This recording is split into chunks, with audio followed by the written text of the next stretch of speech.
Aloha mai kako, and welcome everyone for joining us today. It is my distinguished honor to welcome our United States Secretary of Transportation, Pete Buttigieg, and thank him for taking the time and the interest in visiting and learning more about our beloved Lahaina and the many transportation needs of Maui County. I'd also like to acknowledge the unwavering support of our congressional delegation who are with us today, Senator Schatz, Senator Hirono, and Representative Tokuda, for their continued support for the people of Maui County and for their guidance through this unprecedented disaster. We are extremely grateful for their support of the bipartisan infrastructure law that has provided the opportunity for the County of Maui to be awarded several significant infrastructure-related grants. Because of these laws, we're about to secure $45 million for critical improvements to realigning Honoapi'ilani Highway, the road all of you took coming out here today. These improvements will span over a 5-mile stretch from Olowalu to Ukumehame and include moving much of the highway out of the current sea wash and future sea level rise zones.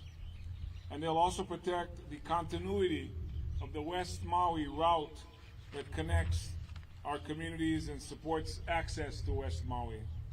We're also grateful for the $25 million we were awarded for the Waiale Road extension, which will help extend the road southward to Honoapi'ilani to improve traffic flow and also support additional housing and provide an alternative route between Wailuku and Kahului. We're also pleased to have received grant funding the amount of $25 million for the North-South Collector Road in Kihei and $13 million for Keawe Street safety improvements. Today we are joined by our federal partners earlier today in touring our Lahaina's town and the areas that have been impacted by the fires, but also connecting them to the beautiful people and places that make Lahaina special. We look forward to continued conversations and efforts to support the needs of our wildfire recovery and appreciate their continued support. At this time, it is my pleasure to introduce our next guest, Assistant Secretary Michael Connor of the United States Army Corps of Engineers. Thank you very much, Mayor. It's an honor to be here. Aloha. It's an honor to be here as the Federal Warm-Up Act, and I'm very pleased that I am following the Mayor. I will be followed by the State DOT Director. It's all about partnership at all levels of government. And so Secretary Buttigieg, the wonderful Hawaiian federal delegation, it's a whole of government approach that we're here representing today, and very much appreciate this opportunity. We're working together. I can't say enough about the Army Corps of Engineers in our role and the way we've been accepted by the community to come in and play an important role, which I want to talk about a little bit more. But we have Colonel Jess Curry, who's been leading our emergency response efforts as commander. We've got General Gibbs, the Pacific Ocean Division commander, Lieutenant Colonel Peavy, who is also here making sure we continue to serve Hawaii District in its entirety while we conduct emergency operations. And I don't see him, but we have Colonel Eric Swenson, who will be coming in as the new commander in charge of the emergency operations. I have 3 quick thoughts that I want to share with you as we've toured today and understood the magnitude of the challenge that we're facing. First, obviously sobered and humbled by what we've seen today, but it's our responsibility as leaders to come and witness the devastation, to better understand the challenges that we have in the immediacy of rebuilding and restoring, and then to also think about the risks not only faced by Lahaina and Maui, but other communities from similar situated circumstances, because our ultimate goal is to build resilience. That's what President Biden has set us on a path to understand risk, build resilience, and all of the witnessing of the devastation today and understanding is part of that whole effort. Second thought, I am very much appreciative of what I've witnessed today with respect to the partnerships that I just alluded to in our role. I saw a sign coming in to Lahaina earlier today. It said, "Respect the locals." And I think that's been key from the get-go. I've been living this from afar for 6 months, understanding and interacting with our folks on the ground and trying to support the role we're playing in our disaster response mission that we play in the Army Corps of Engineers. We've come together. I think we've adhered to that notion of respecting the locals, of listening to the community, respecting the culture that's so important here, and to move forward in understanding the connectedness of land and water as we move forward with the rebuilding process. So we've been educated in that process, and we need to be educated to better serve all of you in our disaster response mission that we carry out here. The Corps has 9 missions overall. But the disaster response effort that we play in sending our best and brightest immediately to the point where they're needed demonstrate it is the priority mission that we have at the Army Corps of Engineers.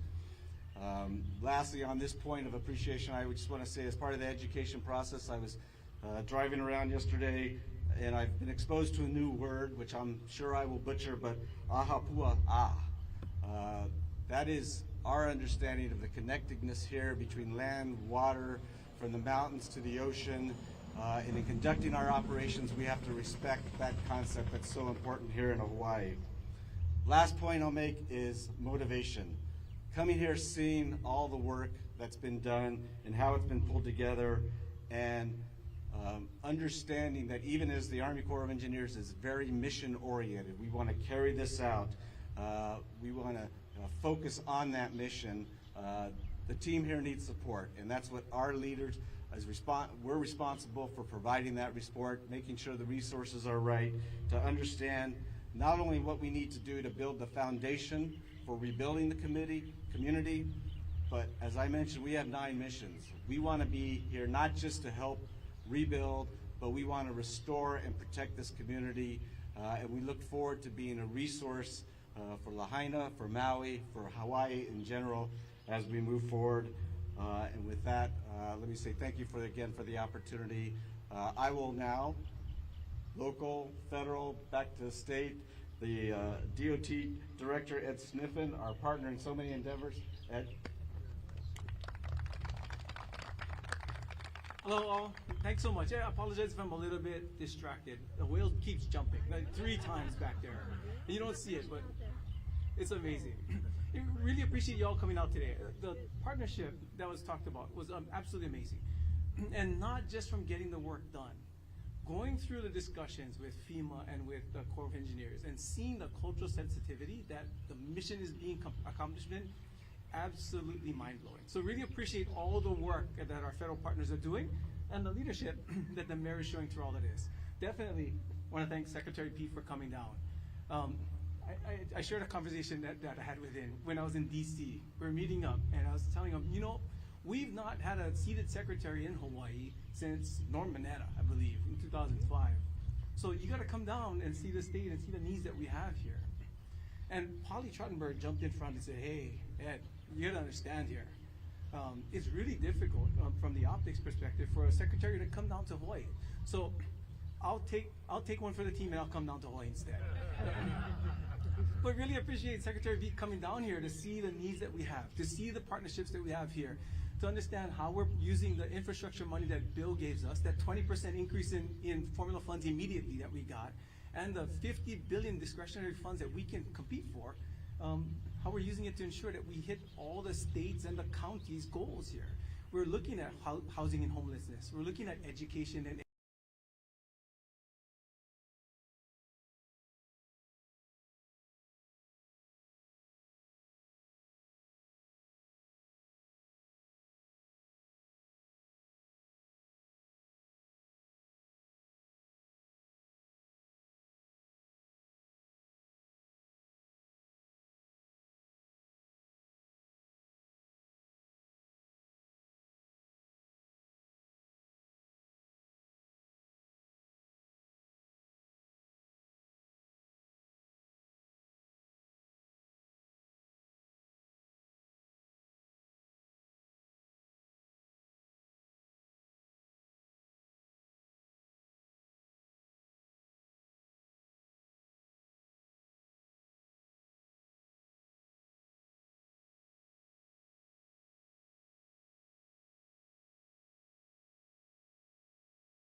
and Shotokuda.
Canoes coming in, and all of them bringing ho'okupu and giving makana and offering, doing protocols.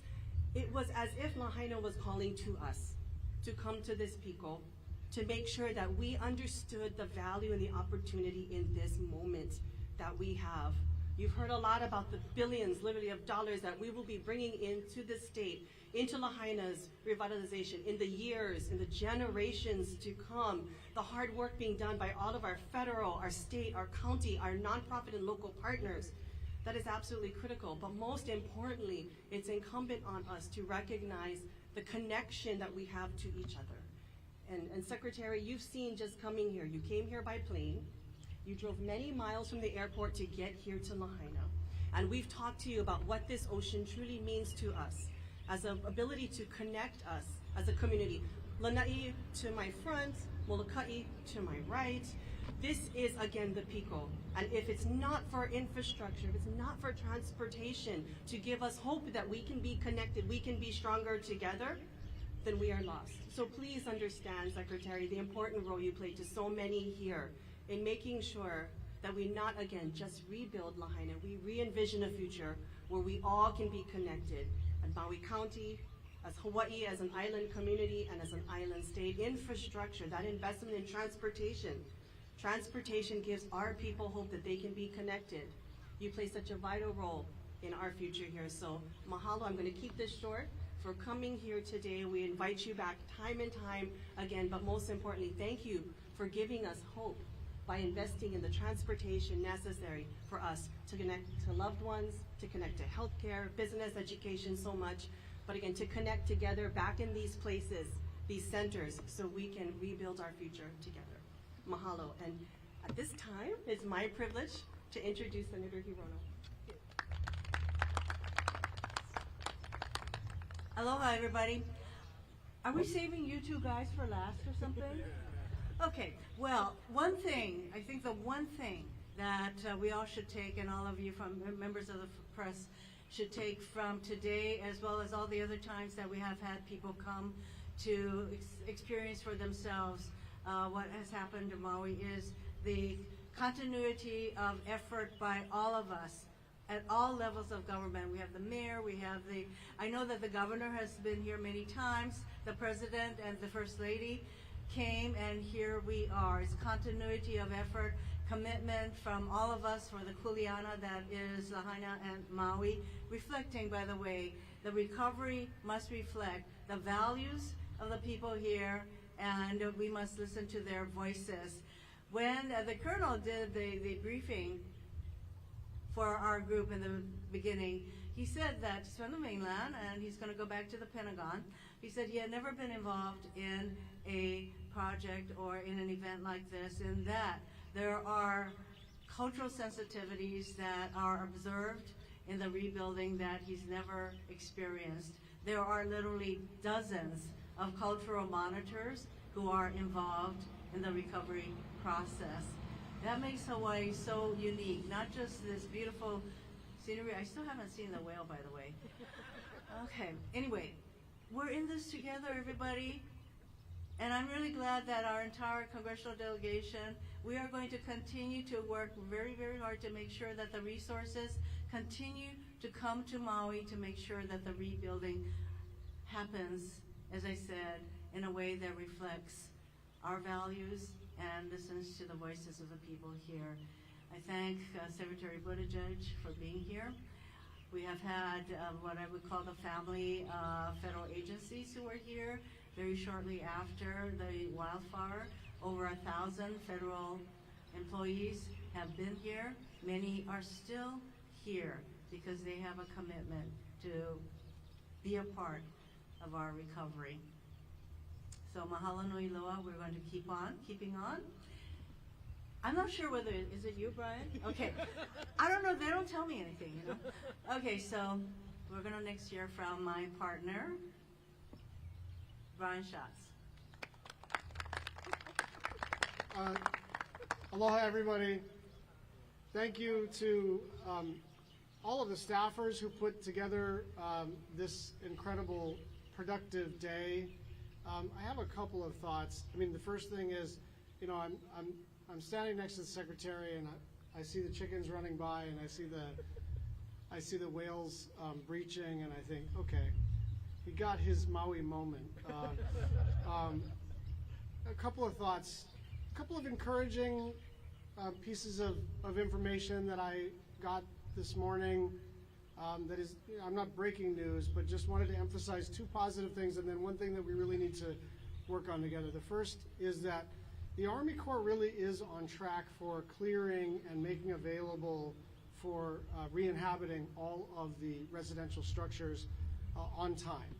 And anybody who's ever been involved in any government or non-government project in the state of Hawaii, not just the county of Maui, but the state of Hawaii, that requires permits, that requires construction, that is an enormous achievement. We are not there yet, but they are certainly on track to do that. And importantly, those people whose homes are cleared for re-entry can re-enter right away. So it's just simply that the last homes will be cleared by around this time next year. So I found that to be a really encouraging thing, and you know, congratulations to the Army Corps and their subcontractors and the many Maui workers that are making that happen.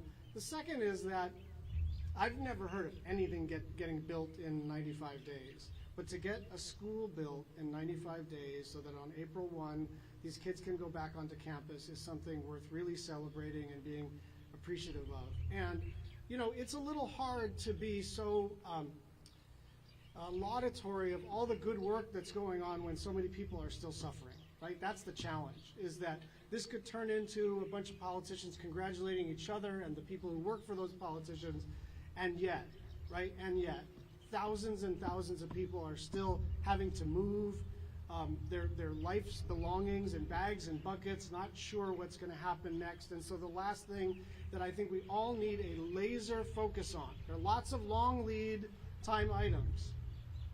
I'm really excited about the cultural corridor. There are lots of long lead time items about how to build back better. But we still have suffering to alleviate. And the best way we can alleviate that suffering is to build housing now, and to not be precious about it, and not be too specific about it, and not to land exactly on the number of projected need, but to know that we are still in an emergency situation and people are still living in untenable housing. It is humane. Everybody has done miraculous work just to get a roof over all these people's heads, but we need to start breaking some ground, and in many cases, bring some houses off of shipping containers and just drop them onto a lot. And finally, I'm really excited about the Honoapi'ilani highway realignment, because from a color of money standpoint, this thing was super complicated. Like, there were, I don't know, a raise grant and an earmark and county money and federal highway money, and I'm probably missing 4 or 5 other like buckets of money. But to cobble all of that together and to do something that is really important for safety, really important for convenience, really important for the environment, and really smart in the long term fiscally and state, county, federal. It's pretty extraordinary to get this thing done. This is the kind of climate adaptation that I think President Biden has been contemplating and Secretary Buttigieg has been trying to push forward on. So it's not done yet, but it's a real triumph that we are as far along as we are in the EIS process and the construction process, and it just shows what we can all accomplish if the goals are aligned and if we all behave as if we are part of that same community. We are really good at a bunch of things, but one of the things I think we are best at is crossing all the boundaries, state, federal, county, and part of it is just that we all know each other, right? I mean, I was reminded of that just getting on the airplane, and it was very difficult for any of us to even get past row 11 or row 12. Everyone's saying hello to everybody, and then the Hawaiian Air folks are like, can you guys hurry up so we can go? And that is what's great about this place, not just because it makes it a better place to live as a human, but also because we can get stuff done if we align. And I am just so pleased because I've known the Secretary for a while, just because of my committee jurisdiction and because I've been a fan for a while, to welcome him into this family, to integrate the work that his excellent department does into the great work that's already been done. And so I'm really personally very proud and very privileged to introduce my friend, our friend, a friend of Maui, the Secretary of Transportation, Pete Buttigieg.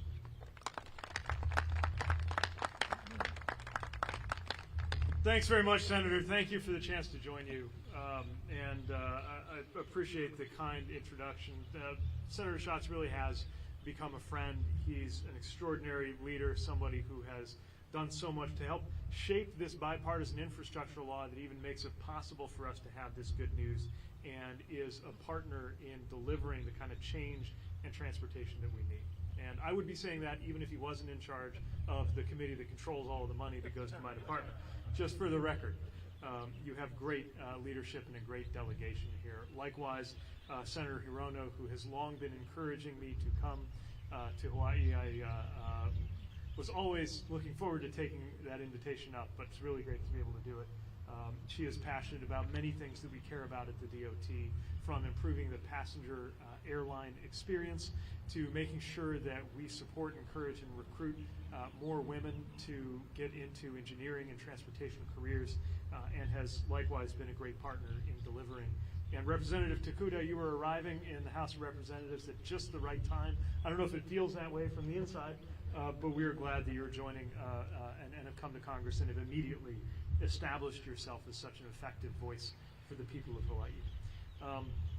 We had a really excellent briefing and tour this morning, very informative. And so I want to thank all of our federal partners who are here, the Army Corps of Engineers, represented by Assistant Secretary Connor. You all have a lot to be proud of. The brief from Colonel Curry and the work that all of the members of the Army Corps are doing here really is a credit to that institution. And that's an institution we work with often and in so many ways. Mayor Bisson, thank you for the warm welcome. Thank you for your leadership. We had a terrific discussion with the Lahaina Advisory Committee that the mayor put together, getting a wide range of viewpoints from around the community. I know the job of mayor has only gotten more difficult and more demanding since I had the title of mayor, and I admire it greatly. Although I will say it would have been nice back when I was mayor to have $1 trillion infrastructure bill coming from the President of the United States. So hopefully that at least is a wind at your back. And to Director Smith and the whole team at the Hawaii DOT, we know we're keeping you busy. Thank you for everything you're doing to deliver on all of these projects. Where do you get to there? Certainly true. I have never given or been at a press conference where there were whales breaching in the background and chickens roaming the ground, and where I couldn't tell if a couple of people on surfboards were listening to us or just enjoying the day. Like every visitor to Hawaii, every visitor to Maui, every visitor to Lahaina, I am moved by the extraordinary beauty of this place. But also, of course, like every visitor to this place since August, I am moved by the unbelievable and shocking destruction that we saw, that this wildfire, these fires wrought, and all of the pain that has brought with it. And yet, amid all that, I also feel the extraordinary sense of community and support for one another that is characteristic of Lahaina and is something that I deeply admire. We are a very long way from home, from where I call home. I'm pretty sure there's snow on the ground at my house near the 45th parallel in Michigan today. But I do feel a certain relationship between what I'm told is called the aloha spirit here and what back home we call Midwest nice.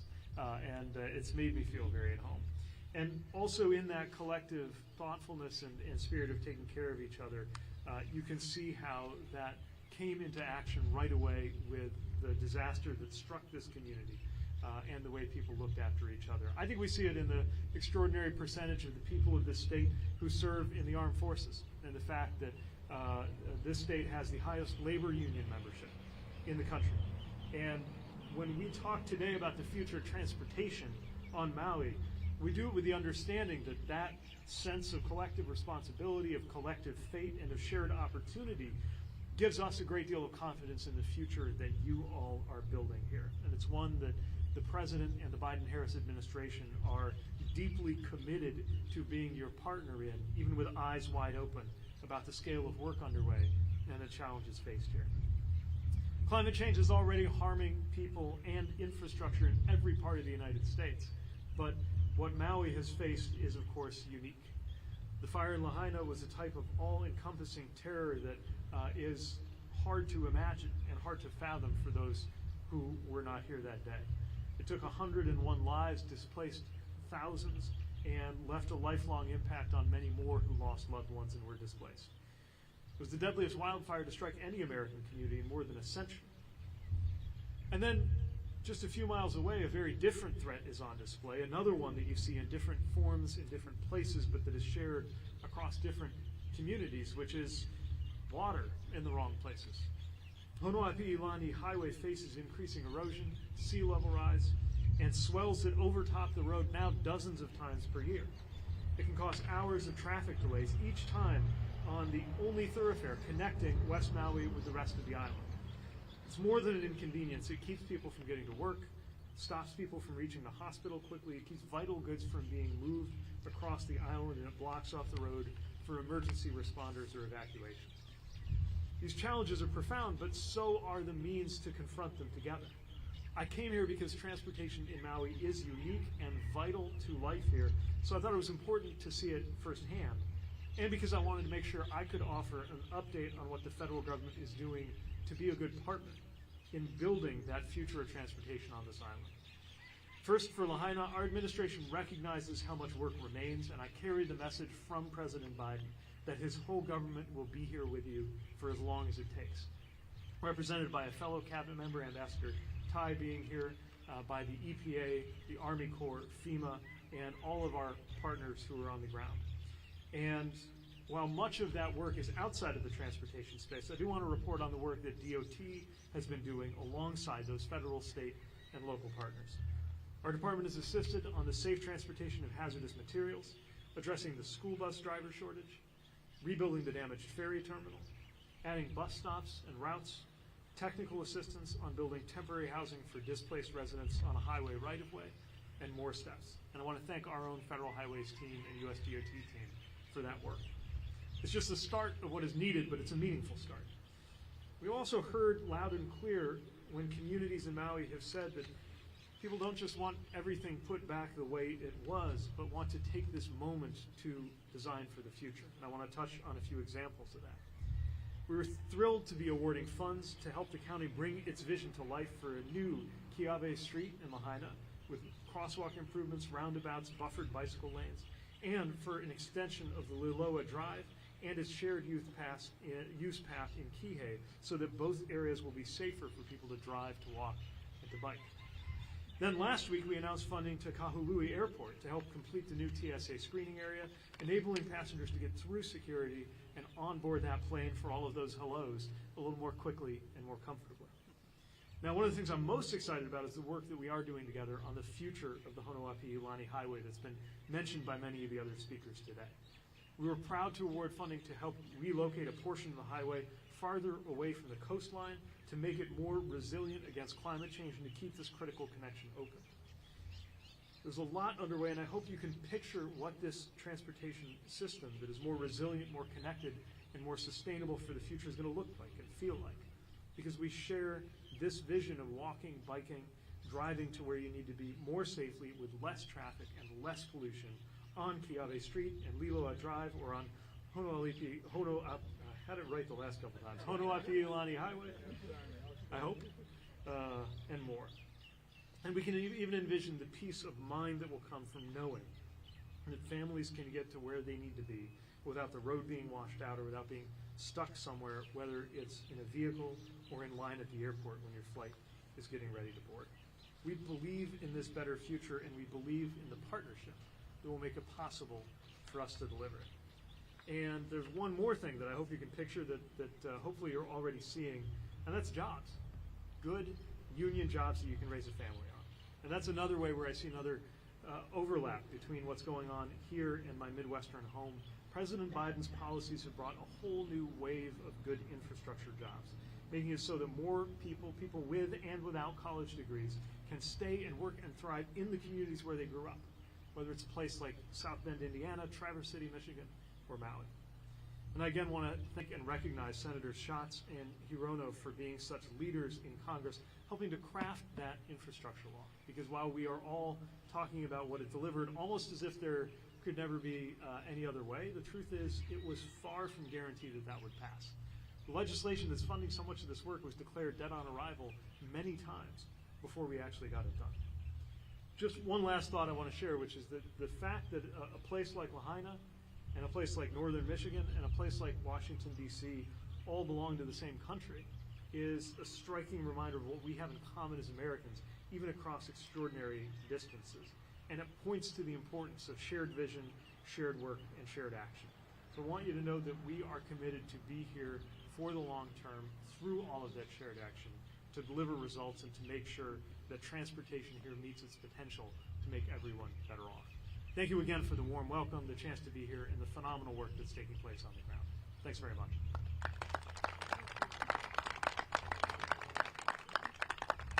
I believe we have time for some questions from reporters. My colleague Alexandra will quarterback the Q&A. We'll start here with Dan.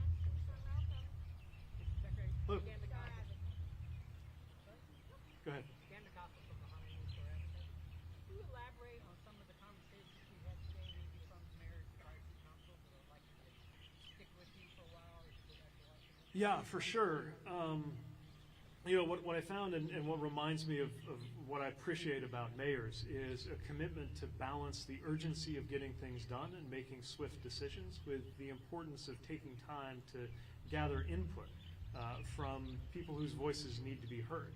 I met a diverse array of people who were impacted in different ways in their homes, their families, their businesses by what happened here, and who I understand never hesitate to let the mayor know, good, bad, or indifferent, what the people that they represent and the people they speak to think of the different ideas that are being brought forward. And I can only imagine the complications, the challenges, the opportunities, but also the tension that come with balancing the desire to restore what was lost and the awareness that new things can be built that may look a little bit different than how things looked a year ago. What I heard were heartbreaking stories about how many family members had been lost, what it is like to be in the temporary housing that has been arranged, but also a sense of optimism about the future. And I'm especially moved to know the work that's going on at the school and the urgency that was placed on making sure that those students and their teachers could get back to work.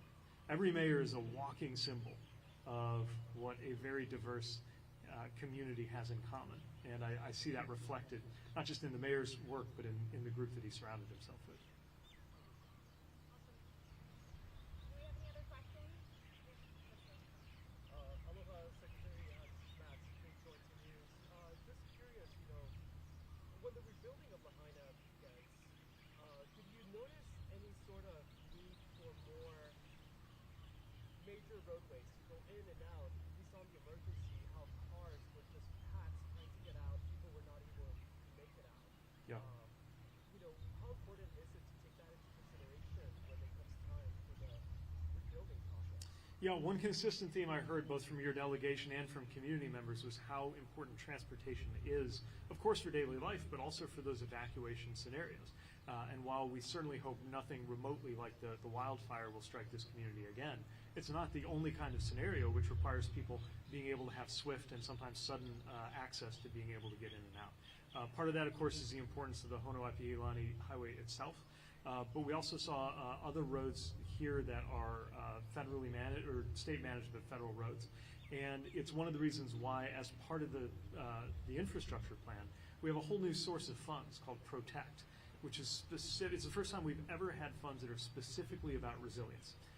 And there are many different forms that can take, even seismic resilience. But part of it is making sure that there are adequate means and adequate alternatives to get in and out. And that's one of the many colors of money that Senator Schatz was talking about that is even contributing to this specific project. I'm sure it won't be the last time that we hear from Maui about opportunities to fund more resources that matter more than ever in the context of the climate crisis.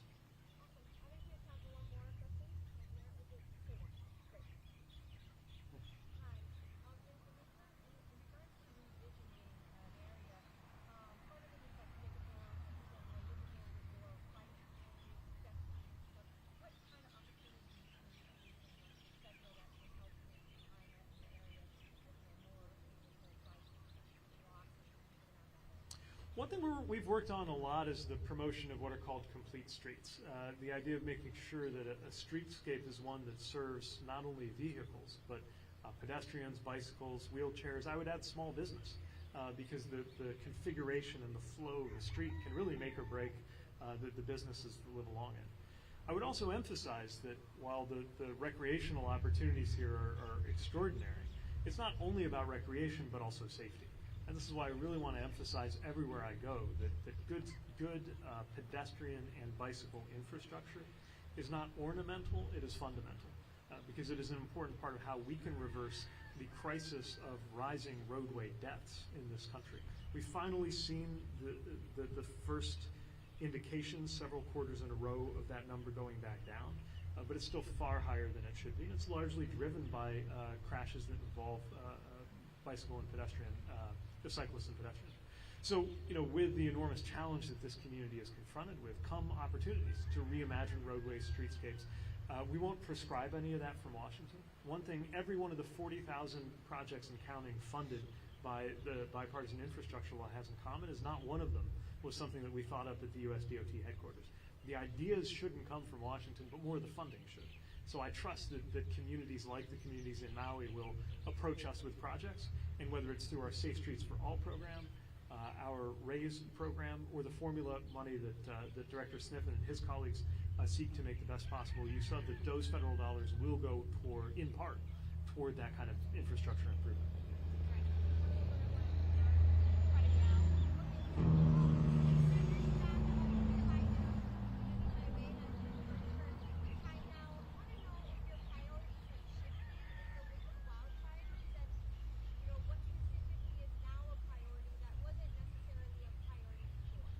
Well, certainly, the existing structure of the environmental impact statement, which is a very complex, thoroughgoing process, is designed to capture all kinds of input and ideas. That structure hasn't changed, but it's certainly been given new urgency by the knowledge of what happened here and how that may shape people's vision for everything from the importance of evacuation routes to maybe an updated vision on the future of the community.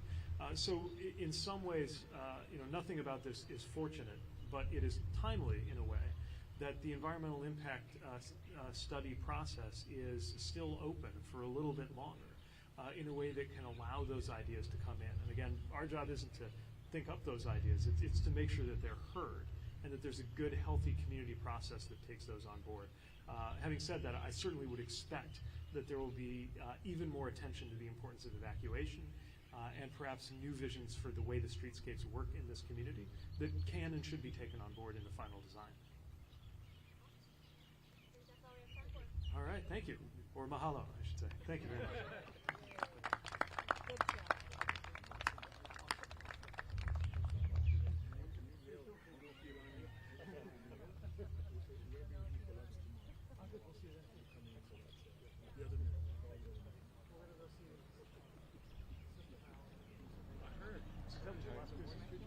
Yeah, hometown, growing up. What's your connection?